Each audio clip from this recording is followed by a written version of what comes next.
Dragon realmente já fez parte da Marinha ou isso ainda não foi confirmado? Porque tem gente falando disso como se fosse uma verdade absoluta. Bem-vindos de volta à tripulação do Bando do Tiozão. Talvez muitos não saibam, mas Dragon já foi um soldado da Marinha há cerca de 40 anos, quando tinha apenas 15 ou 16 anos de idade. Esse foi o mesmo período em que o lendário Bando Hawks dominava os mares, com sua base principal localizada em Hashinosu. Vale lembrar que até mesmo Kobe ingressou na Marinha aos 16 anos. Isso mostra que naquela idade já era possível ser reconhecido e aceito oficialmente como um marinheiro. Quem nos revelou esse detalhe foi o capítulo 1097. Lá ficou claro que Dragon já esteve na Marinha, mas não encontrou o senso de justiça que tanto buscava dentro dela. Ele mesmo confirmou isso em um evento, quando comentava sobre a ajuda que deu a Kuma e Dini para que se juntassem ao exército revolucionário, há cerca de 22 anos. Esses dados deixam claro que Dragon abandonou a Marinha muito antes desse ponto da história. Mas em que momento exatamente ele saiu? Teria sido depois do fatídico incidente de God Valley, quando Garp perdeu sua imagem de herói aos olhos de Dragon, mesmo recebendo o título de herói da Marinha.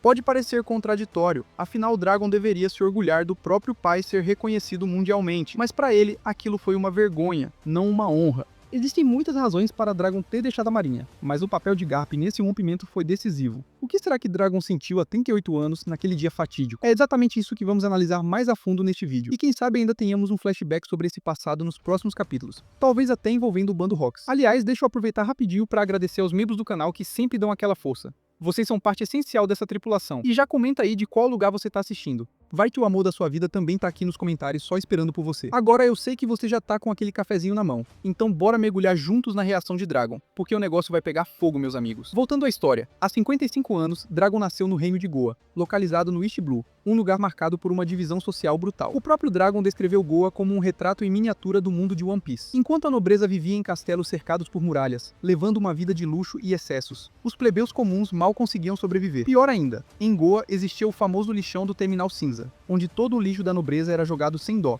transformando aquele lugar em um depósito de miséria. Ali, pessoas pobres reviravam montanhas de entulho para tentar encontrar algo de valor, vivendo no fundo do poço da sociedade. Dragon, por não ser um nobre, conheceu de perto esse contraste cruel. Essa realidade formou dentro dele uma repulsa profunda pelo sistema injusto do mundo. Por volta de 40 anos atrás, quando tinha apenas 15 anos, Dragon decidiu entrar para a Marinha, um passo tomado em parte por influência de seu pai, Garp, que sonhava em vê-lo seguir a mesma carreira. Afinal, a Marinha era vista como uma instituição nobre, que protegia os inocentes contra piratas e resolvia problemas de segurança. Na época, Dragon se tornou um simples recruta, treinado por grandes mestres. É bem possível até que ele tenha sido aluno do lendário Zeph, já que naquela mesma época, nomes como Akainu, Kizaru e Aokiji também eram seus alunos. Naturalmente, Garp também foi um professor e pai presente em sua formação. Basta lembrar como ele treinou o próprio Luffy, jogando o garoto de penhascos, soltando em balões e até o lançando no meio do mar, para entender o seu método. Garp queria que seu filho se tornasse um verdadeiro líder da marinha, mas com o tempo, Drago percebeu a podridão escondida atrás do uniforme branco. Garp, mesmo sendo constantemente indicado ao cargo de almirante, sempre recusou as promoções, pois isso significaria se tornar um cão de guarda do governo mundial. Afinal, bastava um dragão celestial se sentir ofendido que um almirante inteiro teria que se mobilizar para resolver a situação. Para Garp, aquilo era humilhante. Ele desprezava profundamente os dragões celestiais, chamando-os de verdadeiros parasitas, piores até que o lixão do Terminal Cinza. Mesmo que os Tenryubitos se banhassem em perfumes e ouro, não passariam de parasitas imundos. É claro que Dragon, sendo filho de Garp, entendia os motivos de seu pai recusar constantemente as promoções da marinha. Mas ainda assim, Garp obrigava o filho a seguir carreira como marinheiro. E que sentido havia nisso? Que mudança Dragon poderia causar no mundo, servindo como um simples soldado sem chances de ascensão? Apesar de toda essa frustração, Dragon continuou tentando ser um bom marinheiro. Ele cumpria missões, ajudava civis dia após dia, até que veio o fatídico evento de 38 anos atrás. No capítulo 1096, foi revelado que Garp afirmou não se importar com o abominável jogo de caça humana, realizado a cada 3 anos pelos dragões celestiais. Mesmo quando recebeu ordens diretas de um almirante para comparecer, ele simplesmente ignorou. O problema é que, embora Garp tivesse consciência da podridão do governo mundial, fingia não ver. Essa era uma atitude que Dragon não conseguia aceitar. Na época, com apenas 2 anos de serviço, ele ainda era apenas um recruta, e por isso não foi enviado a God Valley. Mas a verdade é que Dragon compartilhava do mesmo ódio que o pai nutria contra os dragões celestiais. O choque veio quando ouviu que o próprio Garp havia lutado em God Valley, destruindo o lendário bando Rox e conquistando o título de herói da marinha, justamente por proteger os nobres celestiais naquele incidente. Isso deixou Dragon profundamente decepcionado. Como o homem que dizia odiar os dragões celestiais podia, ao mesmo tempo, lutar em nome deles. Aquilo foi um golpe contra a fé que Dragon depositava em seu pai. God Valley não era um território sob o governo mundial, mas, justamente por isso, os dragões celestiais decidiram que aquele lugar deveria ser purificado, exterminando todos os habitantes da ilha. Eles organizaram a chamada caça humana, transformando pessoas comuns e escravos importados de outras ilhas em presas para se divertirem, como se fossem animais de abate. A verdadeira intenção, no entanto, era se apoderar das riquezas de God Valley, já que o reino se recusava a pagar os impostos absurdos exigidos pelo governo mundial. Ao invés de negociar ou tentar uma aliança, eles simplesmente decidiram aniquilar todos. Uma crueldade absurda, desumana. Quando Garp apareceu em God Valley, mesmo que não fosse por vontade própria, o simples fato de ter lutado contra os piratas para proteger os dragões celestiais foi uma traição ao próprio ideal de justiça que ele dizia defender. O título de herói da marinha o prendeu ainda mais ao pântano da falsa justiça, do qual não poderia mais escapar. Garp sabia disso. Se abandonasse a marinha, seria visto como um péssimo exemplo para gerações futuras, e isso poderia gerar um caos ainda maior dentro da instituição. Ele ficou acorrentado ao seu posto, sem liberdade para agir, restando apenas treinar novos recrutas e viver com esse peso. Outros marinheiros também passaram por dilemas semelhantes. Alguns, como Zephyr, escolheram outro caminho. Outros simplesmente se conformaram em viver o resto da vida dentro do sistema. Foi depois desse evento, há 38 anos, que a relação entre Dragon e Garp começou a se romper de vez. Dragon não conseguia mais enxergar o pai como antes, pois Garp havia se tornado o símbolo da marinha, e um símbolo que, no fundo, servia ao governo mundial. Você acha que essa história foi simples? Nada disso. A versão divulgada nos jornais foi manipulada. Disseram que os piratas atacaram God Valley, massacrando os civis e saqueando as riquezas da ilha,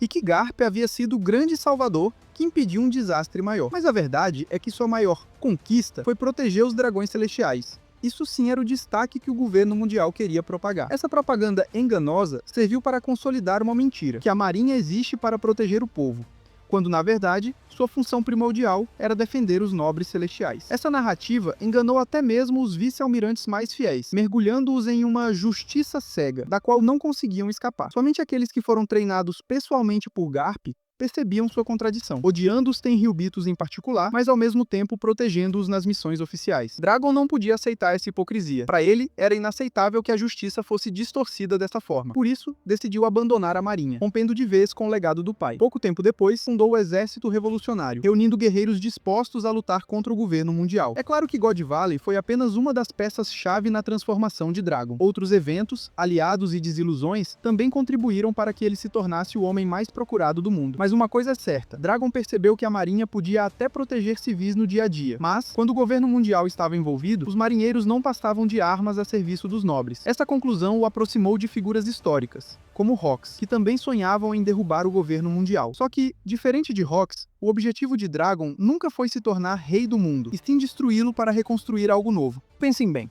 se a revolução liderada por Dragon realmente for bem-sucedida, quem seria digno de se tornar o rei do mundo? Quem poderia conduzir a humanidade em vez de deixar esse trono vazio, como acontece hoje, enquanto Imu reina nas sombras? Ou será que o futuro continuará sendo marcado apenas por espadas apontadas umas contra as outras, em um mundo sem governante legítimo? No fundo, não dá para escapar de uma verdade. Todo país precisa de uma liderança. E o mundo como um todo também precisa de alguém capaz de garantir paz e estabilidade, em vez de permitir guerras intermináveis. Mas se você já estudou filosofia, sabe, quando um conflito termina, outro inevitavelmente nasce. O poder nunca permanece com uma só pessoa para sempre. Como Doflamingo disse uma vez, ele sempre migra para mãos mais fortes. A paz, na verdade, é apenas o ideal que toda a humanidade persegue. Porém, cedo ou tarde, novos conflitos sempre surgem, seja para fazer o mundo evoluir, seja para mergulhá-lo em decadência. One Piece nos mostra isso claramente. O passado da humanidade foi muito mais próspero do que o presente. O século perdido, há 800 anos, tinha uma tecnologia tão avançada que até mesmo Vegapunk, o maior gênio vivo, afirmou estar 500 anos atrás daquela época. Ou seja, o passado foi glorioso, o presente é atrasado,